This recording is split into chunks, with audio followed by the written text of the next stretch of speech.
Sasser's coming off the bench. They've got a lot of athletic guys. Cade Cunningham, Stewart's a bully. Down low, Durant is a big man who can grab rebounds. They beat the Warriors twice last year. They smoked the Warriors. They hit the one, the one game at Chase Center was a Sadiq Bey game winner. But in Detroit, when the Warriors were on that 5-game road trip where they didn't win a game, they were struggling. This team is good. They have good young pieces. Now, are they going to make the playoffs? I'm not saying good in terms of playoff team, but they've got a lot of good young talent. Asir Thompson, one of the twins, he could do a little bit of everything. 14, 9, and 4 last night, 4 steals, 4 blocks. He does a little bit of everything. But Wiseman is just not playing. Well, the twins, you say that. I don't know if a lot of people know their story. They're from Oakland, and they went back-to-back in the draft this year. It's a pretty cool story. Very cool. And they're good. These guys could play. Would they go 4 or 5? Yeah, these guys could play. 6? Something like that. Yeah. But these guys are good. Asir Thompson, we're going to see tonight. It's really cool. He was 6 of 14. Look at his stat line against Phoenix yesterday. 14 points, 9 rebounds, 4 assists, 4 steals, 4 block shots. I mean, a guy could fill up the stat sheet. Now, Cade Cunningham's got to get going. He takes all the shots for him. 26 and 6 last night, but he's a big guard. He's quick. He's crafty. And then Durant, down low, Mr. Double-double guy. So, look, man, the Warriors going to have to be on their P's and Q's. All the veterans are going to play today. Steve Kerr announced that yesterday. They're going to play. So you got to get this win. You want to get this win going into Denver before you get into that altitude. Now, Denver may not have Jamal Murray, who's out with a hamstring injury. He suffered that Saturday night against the Chicago Bulls. Denver still rolled. They're 6-1 right now. And Jokic is playing like a dude who's the best player in the league. I mean, he's a problem. And Denver's on the mission. So, but you got to take care of business tonight, man. This is going to be no easy task. In-season tournament Friday. Now, I know you were hyping it up Friday, and I don't know if you was faking it or you were being serious or whatnot. It was part real, part tongue-in-cheek. Yeah, I didn't know what to make of it. Because I'm sick. You know what it is? Like, I love sports. And if there's something that can give me a reason to lean forward ever so slightly, let's do it. Right. Let's see it. Like, whatever it is. Extra playoff game, if it's, a bowl game that now is part of a bigger BCS, like, fine. Anything with a little more stakes. In my estimation, having the court be the way it was, it's not for Bonte Hill and Joe Shasky. It's not for guys that are already watching the NBA. You know who it's for? It's for the 9-year-old. Yeah. It's for the 11-year-old. It's for the 17-year-old who maybe doesn't care about the normal Friday night game. Now, I leaned forward. I was flipping back and forth between your guys' station, and when you went to commercial, I'd go to the ESPN, and it was, I believe, Bucks versus Knicks. Bucks-Knicks. And their court was a little more, aesthetically pleasing, right, I would say. But again, if you were flipping the channels, you'd be like, hey, what's going on here? Right? And maybe you stop on it. And so I thought it was cool seeing Jalen Brunson go absolutely bonkers against the Bucks. It felt like to me, even if it was 1% more juice, I'll take it. Yeah. I thought it was fun. You got to make the regular season matter again. And because Mully made a great point Friday night. He said, look, the end of the season, the play-in tournament kind of gets fans geeked up for the end of the season. So you have that taken care of. Midway through the year, people are locked in. Yes. Trade deadline, All-Star week, we're all locked in because football's over. Christmas Day, you get everybody piling in. But how can you get fans before Christmas Day? How can you get people bought in before Thanksgiving? I think this is a way to shake it up. So I'm open-minded to it. I am open-minded to it. And you know what? The whole group play format, I think it will stick. And I think it will get some fans to buy in. Definitely the players to buy in. Why? And I think the players, because now you got some bragging rights. Okay, I'm in this group with Sacramento, Minnesota, San Antonio, and OKC. You know what? We're the oldest team in this group. We can't let these young bucks get us. Let's get at least to the knockout stage. And then once you get to the knockout stage, remember, these games still count in the regular season. That's what I'm saying. So they still count, and you get to play for more stakes. And now the money aspect of it, look, they're going to divide up $18 million for the winner. The coaching staffs are also going to get paid. So there is some incentive for some of these players, somebody who's not making as much money. Now, we can look at their contracts and say, oh, that's chump change. $500,000 for Stephen Curry. Well, he makes that in the game. But there is some incentive to being in Vegas, to being in a tournament-style format, and testing your team against another team. So I think players are bought in. Now will the fans buy in? 888-957-9570. Friday night, it was a lot of fun. And when you look at the in-season tournament slate, Indiana, Cleveland, that was a really good game. Yes. Really good game. Knicks, Bucks, you mentioned it. Bucks win by 5. A really good game. Heat, Wizards. That was kind of a blowout. Wizards made it close at the end. Wizards are a mess. They're 1-4. We don't need to go there. But Nets and Bulls came down to the wire with that red court that Chicago was displaying. So for at least the first day, You had some exciting games. Well, and look, the NBA is doing what everyone else in sports is doing currently, B. Yeah.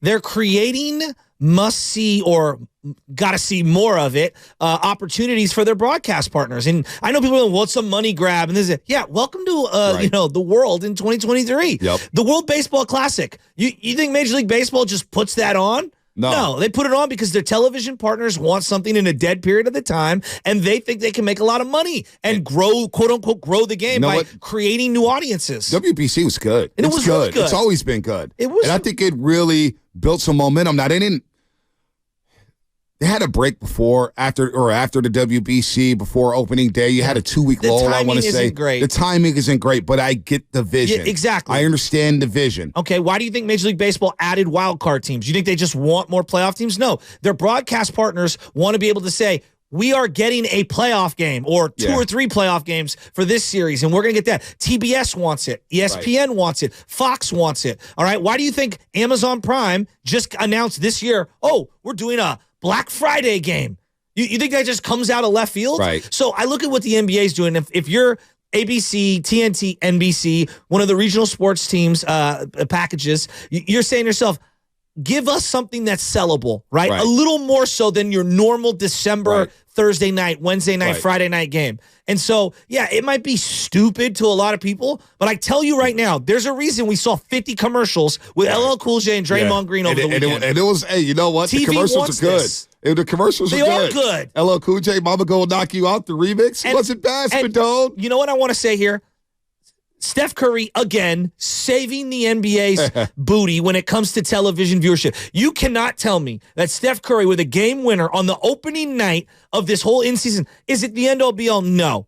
But again, Steph Curry delivers for the television partners because we know that when the Warriors are in it, there are more eyeballs. Yep. When the Warriors are in it, the TV partners are happy. When the Warriors are in it, you get Steph Curry. I'm telling you, Steph Curry delivers once again for the league. Well, you're going to get Steph Curry. You're also going to get Wembanyama in the same group. Doesn't that make you more intrigued? You get the Sacramento Kings, and you get Anthony Edwards, and you get OKC. So now you got a potential Chet versus Wemby matchup down low coming up here in the in-season tournament. So that's a lot of fun. By the way, 5 minutes here. 5 minutes.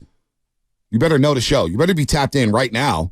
And then at 7:30, you really better be tapped in. Why's that? Because you have a chance to qualify for the first ever 95-70 game knockout tournament. You have a chance to be part of this. Oh, it's going to be a lot of fun. I'm going to be there. Now, Shasky's knee may not be there, but Spadoni will be there, Lutman to be there.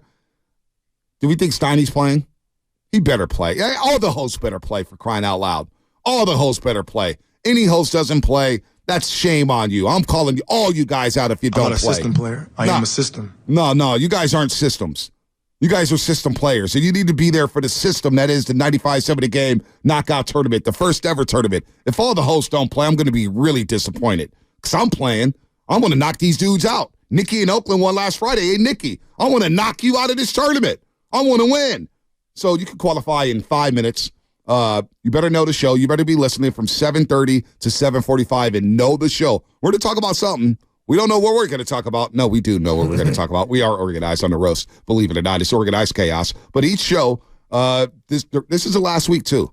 Each show, 7:30, 12:30, 4:30, you'll have a chance to win. So know the show coming up at 7:30. One little bow here on this in-season tournament. Nobody thinks it's the end-all, be-all. Nobody's sitting here saying deplete all your resources as an organization to win at all costs. No one's saying that. But if it can create some coming-of-age moments for a young Victor Wembanyama, if it can create some organic rivalries, whether it's OKC versus Steph Curry again, whatever it is, the league's here for it. Do you think that the NFL had a 6:30 a.m. game in Germany because they want to go to Germany? Right. Because it's fun or because it's profitable because they're putting it on the NFL Network? I will say, I was disappointed we didn't get Chiefs Dolphins at Arrowhead. From my knowledge, that the Chiefs had a chance to pick their opponent for the Germany game. And instead of playing Miami in the opener. Oh, I didn't know that. Yeah, I saw a report yesterday that the Chiefs had a chance. It was either Detroit or Kansas or Detroit and Miami. And they chose to play Miami in Germany because they didn't want the rumor is they didn't want Tyreek Hill to get booed at Arrowhead Stadium. They didn't think that would be fair because he was such a legendary Kansas City Chiefs. I'm not going to lie to you. 6:30 yesterday, I looked at the clock. I said, you know what? I'll catch up on this game in the second quarter. Not me. No, I couldn't. I got that extra hour of sleep. Yeah, I was feeling great. But still, I was like, I got the extra hour. I was like, I want another hour. Guess what? You didn't miss anything. I know it was only 7-0. I was able to place a live bet in. So anything. So the game, I picked it up at 7-0 early second quarter. I was like, I'm gonna chill. I'm gonna get me. Do you think the NFL's doing that just for fun? Like, we really think Europe is a viable market. Maybe they do, but they're doing it for a variety. It's a television product. Right. Like, that's what these leagues are. I know I love going to games, season tickets. Everyone's got them in different sports. You love going. 99% of the people watching have never been to a game and have no interest in going to a game. It is a television product. So these things that they're creating are for the couch. Well, here's Draymond Green explaining what happened Friday night. Did the game feel differently? Did it feel different? That's two teams trying to win a playoff game. Very intense. A lot of calls could have gone either way. They got the benefit of the doubt on some of the calls. We got the benefit of the doubt on a couple calls. But you just saw two teams competing. We talk about this in-season tournament, and it's a playoff game. And it was a fun game to play in. The intensity level was there. So job well done to the NBA, adding this type of excitement in November, because there'll be some dark days in November.